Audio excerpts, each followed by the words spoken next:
ఏం కావాలమ్మా? ఇందాక నుంచి ఒకటే చూస్తారు కానీ ఏం అడుగుతలేరు. ఏం కొంటారు చెప్పండి. అదే సేటు చూస్తాను ఏం కొనాలను. మా పొల్లగాడు ఇప్పటిదాకా ఈయనే ఉన్నాడు, ఎటో పోయిండు. ఏదో అది కొని ఇది కొని అన్నాడు, వాడు ఎటో పోయిండు. అదే ఎతుకుతాను. నర్సక్క, పిల్లగాడు ఏంటి నర్సక్క? ఇప్పటిదాకా ఈయనే ఉండే ఎటు పోయిండు? వరకు లోపల బుడుగ్గున మాయమైపోయింది కదా. రేపు వంటకు కూరగాయలు కావాలి ముందుగా. సెట్ కూరగాయలు ఏమున్నాయి చూపెట్టు. కూరగాయలు కొంటాం మేము. రేపు చూస్తాం. అన్ని రకాల కూరగాయలు ఉన్నాయమ్మా, చూసుకో.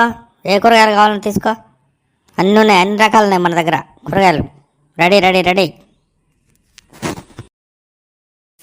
ఓ సేటు, తినేటి చూపెట్టమంటే కూరగాయలు ఉన్నాయి రా అంటావు. కూరగాయల తర్వాత సంగతి ముందుగా తినేటి కావాలి నాకు. చాక్లెట్లు, బిస్కెట్లు, గోళీలు ఇవి కావాలి. ఉన్నాయా చెప్పు.